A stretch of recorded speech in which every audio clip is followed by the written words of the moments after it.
please remember again very quickly what we have learned so far in unit number 1.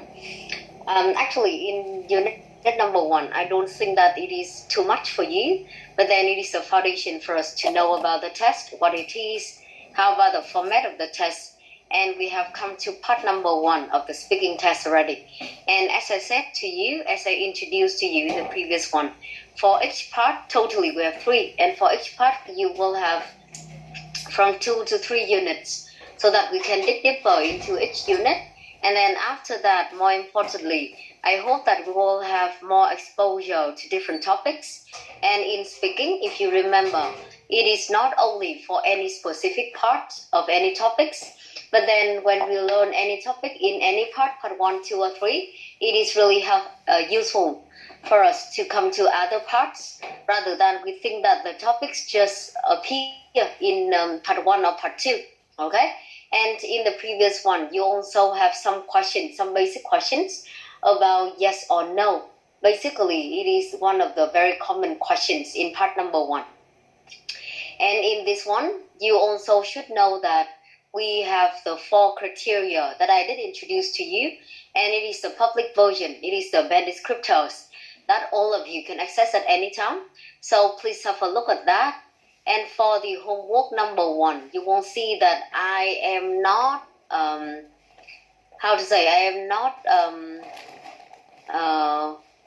do not give you a lot of comments or feedback seriously, because it is not the way we do it.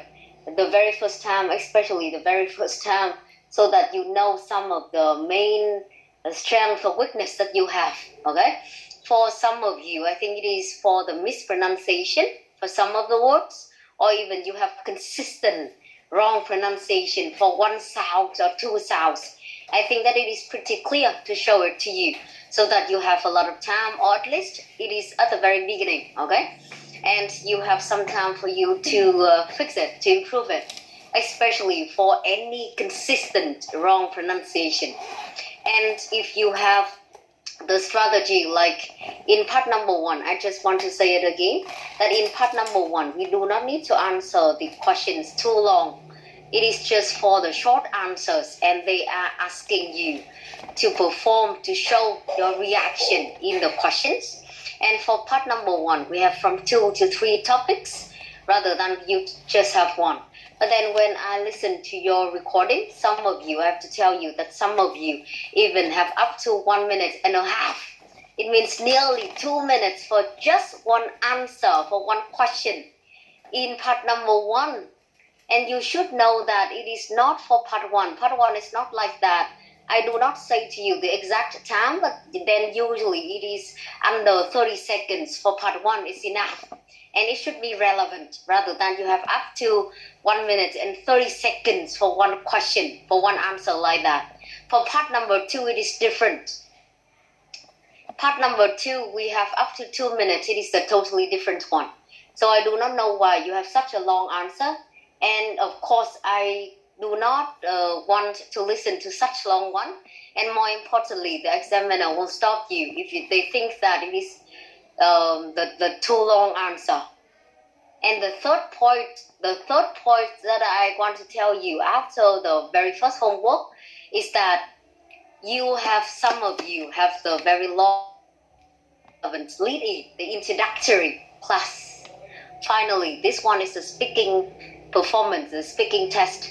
So whatever they ask you, they want you to answer directly, rather than you have very long and irrelevant introduction. Of course, it is not the way we answer the question, okay?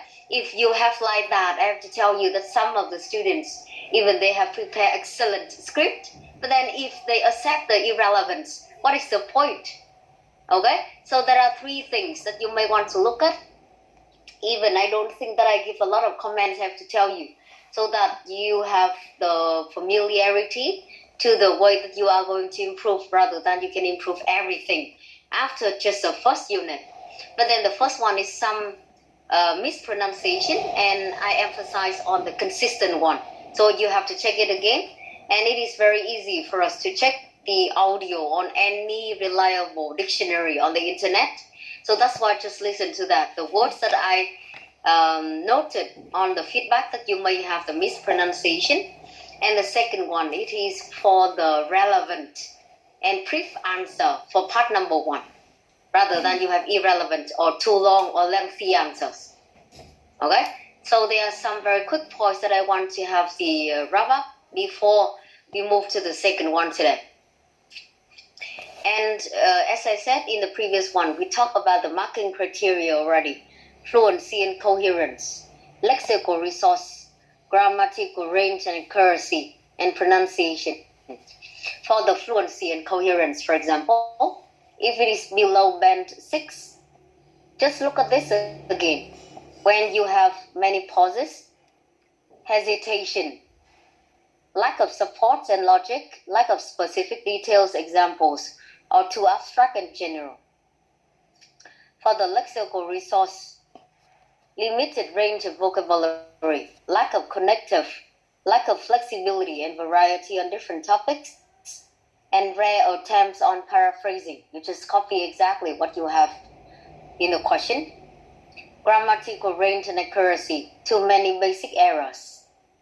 I don't think that you have many basic errors, but then some of you, I think that I also noted down the grammar mistakes as well.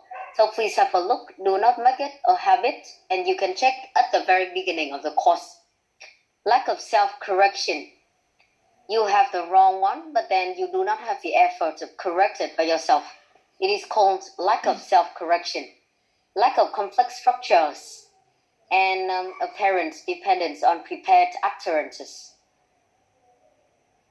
It means that it is pretty clear that you prepare something at home, and when you just learn it by heart, it is not the natural one. Of course, you will have very severe punishment on that one. Do not think that you can prepare anything. Of course, we can prepare, but then the higher level of that is that we will have to make it like the natural one. Speak like it is spontaneous. I know at this time, at this stage of the course, it is not really easy for some of you to understand. But then you have to know that when we have the presentation in our class, for example, of course, we did rehearse many times in your class. Not in my class, but then in your class, when you have the speaking courses, you will see that you have to do the presentation individually or in your group. And of course, as I said, we did practice and rehearse several times or many times. But then we have to make it natural. We will have to make it spontaneous.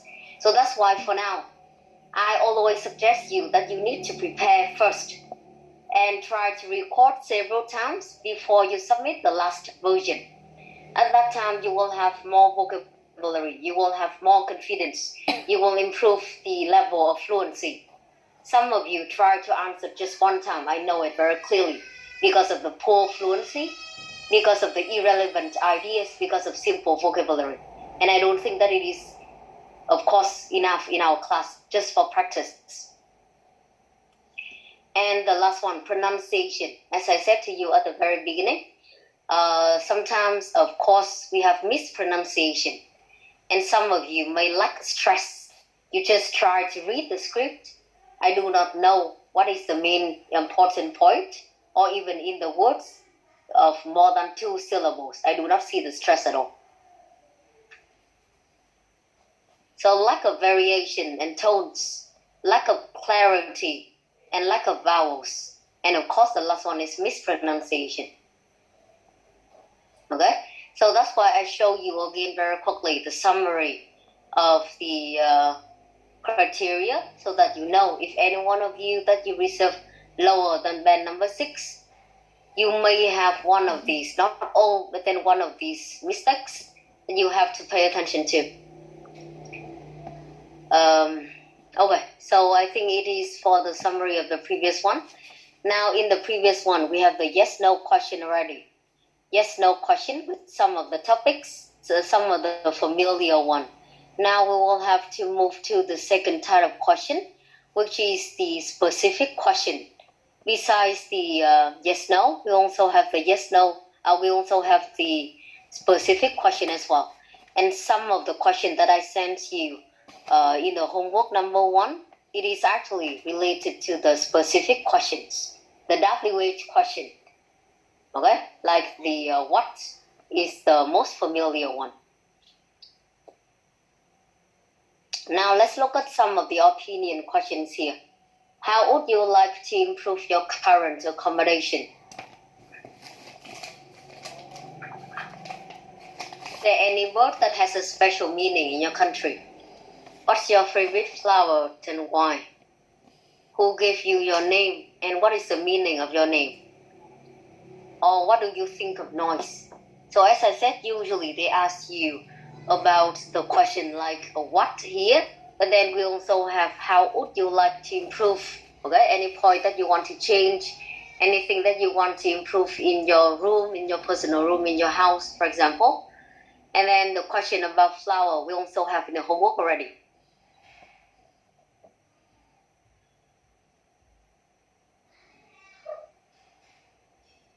Okay, so there are some examples of the opinion question that we have here. Now let's have a look at this one. Well, this one again, it is not the long speech.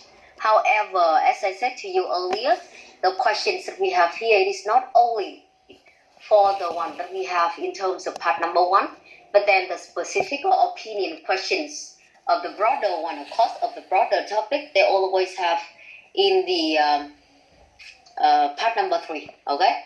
So what I want to bring you today, it is not only for part 1, but then of course you can apply it perfectly in part number 2 and part number 3 of the test.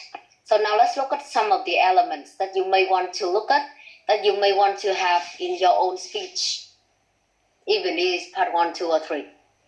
But do not forget that in part number 1, we do not have the answer for this. Okay? So the very first one is your answer, your opinion, your standpoint. So that's why I say to you that please do not have the long, lengthy, irrelevant introduction. In our class, we didn't have that. Even you may think that it is like not the one that you have the mistakes, but then I just want to show you the real mistakes in the class so that you can avoid it. Answer the question directly. Okay? Do not go along the bush. The second one is you may have the reasoning if needed to some questions, like they ask you about why. For some questions, again, they may ask you directly about why. You need to have about just one reason. We do not need to have a lot. Class, do not remember that. Do not forget that you do not need to have too long reasons. It is also the way for us to reduce the pressure in terms of the ideas. Some of you say that you like ideas, you do not know how to answer the questions, but actually it is not the weak point, it is not the problem. And after that, if you have any example or concrete example, you can have one. You can have one example, the specific, the concrete example, to illustrate for your point earlier. The next one that we have is the supposition. It means that if it does not or if it did not happen, it was unreal. For example, it is the meaning of the word supposition. I won't give you an example, but then if you want, you can have this, the unreal one. The next elements that we have, that is contrary aspect. What does this mean? Usually, if they give you around 2 or 3 options, plus usually they give you around 2 options, and then they ask you which do you prefer. But then in some other questions, even they can give you around 2 or 3 options, not just 2, but then 2 or 3 options. And then after that, they will ask you which one that you prefer, which one that you think is better. So at that time, it is not really necessary for us to cover cover all options or choices that they give you. But then you can choose only one, and then you may want to compare. You may want to compare to the other one or the other 2. Okay, it is a very good way for you to reduce the pressure of ideas, and also you have more comprehensive view of one topic. In IELTS 1, I don't see that it is really common, but then I just want to tell you, for example, in other ones, like the TOEFL one, it is extremely common for you to have the choices of 3 or even 4 choices. Okay, it is one of the things that you have to pay attention to, and it is also one of the type of topic in the writing as well. Even again, it is not very familiar in the IELTS one. Có rất là nhiều cái câu hỏi trong cái phần nói và phần viết các bạn ạ. Trong các kỳ thi IELTS thì họ ít cho thôi chứ không phải là họ không cho, họ ít cho hơn. Còn là một vài kỳ thi khác thì họ cho nhiều hơn thôi, nhưng cũng có một cái loại câu hỏi là họ sẽ yêu cầu các bạn chọn cái thứ mà các bạn prefer hoặc là các bạn thích hơn, hoặc các bạn nghĩ là nó tốt hơn trong một vấn đề nào đó. Và nó không chỉ là 2 options đâu. 2 option thì là phổ biến rồi, còn thường thì người ta không cho nhiều hơn 3, được chưa? Từ 2 đến 3 options. Và khi mà mình đã chọn đến một cái thì mình không cần phải kiểu quá băn khoăn là tôi không cover đầy đủ đâu, mà người ta chỉ hỏi các bạn là cái nào tốt hơn thì đương nhiên mình chỉ cần chọn một. Nhưng có một cái cách rất là tốt, thay vì việc là mình directly support cái đấy only, thì mình hoàn toàn có thể compare, ok? Và mình có thể nói đến cái mặt đối lập, cái contrary aspect, thì các bạn thấy là nó cũng có điểm tốt là thế này, hoặc là khi so sánh thì nó chưa được ở chỗ này chỗ kia. Thì đấy nó cũng là một trong cái cách rất là hay để chúng ta có thể trả lời được câu hỏi. Và cái loại gọi là contrary aspect này nó còn xuất hiện ở trong phần 3 của IELTS theo kiểu là họ yêu cầu các bạn compare những cái trong quá khứ và những cái bây giờ. Câu hỏi comparing cực kỳ phổ biến ạ. Là cái việc mà đọc sách này, hay là cái newspaper này, hay là cái media này, nó đã thay đổi như thế nào từ ngày xưa so với cả bây giờ mà các bạn có thể quan sát được. Đấy, thì cái việc nhắc về 2 khía cạnh, tức là ngày xưa và ngày nay, nó cũng có thể được coi là một cái phần người ta gọi là contrary aspect. Đấy, thì giới thiệu để cho các bạn hiểu luôn về cái loại câu hỏi này, nếu mà chúng ta có trong cả phần 3 nữa. Và đương nhiên là mình cũng có thể có conclusion. Nhưng các bạn ơi, cô xin nhắc lại nhé, cái phần này của bọn mình nó là cái phần số 1 chẳng hạn. Thì đương nhiên giống như buổi trước là các bạn có rất là nhiều cách liên quan đến WH, like what, who, when, why, where, đúng không ạ? Nhưng mà đương nhiên là trong mỗi câu hỏi thì mình chỉ chọn ra một vài cái elements mà mình có ideas, mình mà có vocabulary để trả lời mà thôi. Thay vì việc là chúng ta có tất cả các cái phần elements đó. Và tương tự như ở trong này, ngoài cái phần 3 có thể phải trả lời dài hơn, phần 2 thì trả lời dài hơn vì các bạn có tận 2 phút. Nhưng phần 1 thì các bạn hãy chọn xem có cái nào hay, có cái nào tốt. Những cái phần từ vựng, cái phần ideas mà các bạn có để vậy mình trả lời. Và đương nhiên, ví dụ trong phần 1 thì cô sẽ không cần phải có kết luận. Conclusion is not really necessary in part number 1. Okay? So basically here, you of course, part A or elements number 1 standpoint is compulsory. Just answer the question directly. And then you may want to choose a reason. One reason, you may want to choose one example. Of course, the supposition and contrary aspect are not applicable in every situation, but then for the preference one, for the preference question, you may want to look at the contrary aspect as well. And these elements are also the one that we have in the writing one. Okay? Not only the speaking. So that's why I choose to tell you today. So that after the very first time that you learn task number 2 before, you know about the organization more. And you know about the way that we are going to develop our ideas in any form, written or spoken better.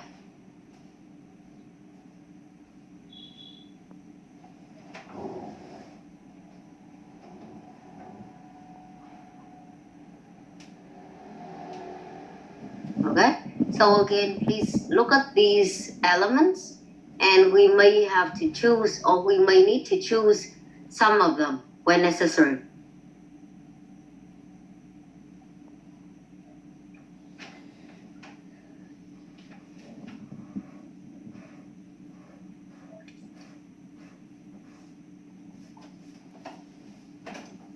Okay, now let's look at one example that we have here, and then after that, as usual, we will have to brainstorm, okay? We will have to prepare some that we need, and we are trying to apply the elements here so that you know what we are going to do, especially in the questions of the opinion questions.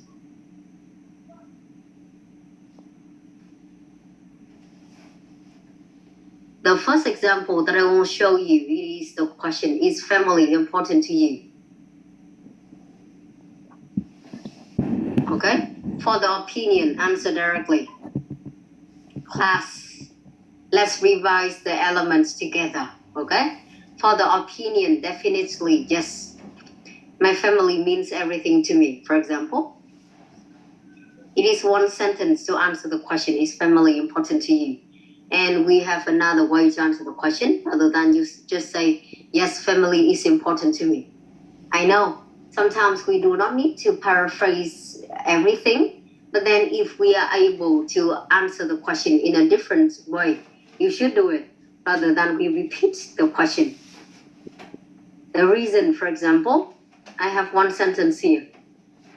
Simply because they give me life, raised me up, and have supported almost every decision I have ever made. Just for example, okay, here it is not the sample one, I think, but then I just want to show you how can you understand the elements that we have earlier so that you can apply it in some situations, in some elements, not every. Example. For example, I am about to study overseas and my family won't give me sufficient financial support, so I won't need to worry about my living expenses and tuition. Do not forget this one. Các mình ơi, đừng quên một điều nhé. Nếu mà các bạn muốn sử dụng example ấy, thì nó phải là một cái ví dụ cụ thể xác đáng. Có thể là những cái câu chuyện, những cái anecdote, những cái story của người nổi tiếng mà các bạn biết, có thể là của các bạn, của những người mà các bạn biết chẳng hạn. Và quan trọng nhất nó phải là illustrate cho cái point mà các bạn vừa mới nói hoặc viết ở phía trước. Cái lỗi liên quan đến example chung chung này, hoặc thậm chí là có rất nhiều lần mà có những cái example dài nhưng thực ra lại không thấy rõ ràng là các bạn đã minh họa cho cái điều trên như thế nào, và điều này rất là nổi bật trong việc viết các bạn ạ. Hy vọng là các bạn không có thì cô đỡ phải sửa, nhưng cô cứ nói luôn, để nếu mà giả sử mình đang viết ví dụ thì mình phải nghĩ xem là nó có support cái ý ở trên không. Thì ở trong này của mình là một cái ví dụ cụ thể nói về bản thân.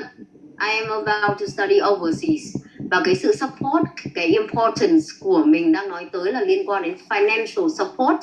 Và từ đó thì làm sao I won't need to worry about my living expenses and tuition. Ví dụ như vậy, đúng không ạ? Thì cái này nó rất là quan trọng trong cả viết và nói các bạn nhé, chứ không phải là nó khác nhau là theo kiểu là viết thì khác mà nói thì khác đâu. Nên là các bạn cũng chú ý điều này luôn, bởi vì sau cái bài hôm trước của phần writing thì các bạn đã phải viết một bài writing essay gọi là đầy đủ rồi. Thì hy vọng là những cái kiến thức ngày hôm nay thì các bạn có thể áp dụng vào đấy nữa. Supposition, unreal situation, okay? Without my family, I don't believe I could survive for more than 3 days, for example. Without my family, so it is unreal, right? I don't believe I could survive. Also pay attention to the grammar point here. It is one of the pretty easy but advanced grammar point that you may want to use. And conclusion if needed. Of course, part number 1, I don't think that it is really necessary. So without any doubt, my family is the most important thing in my life.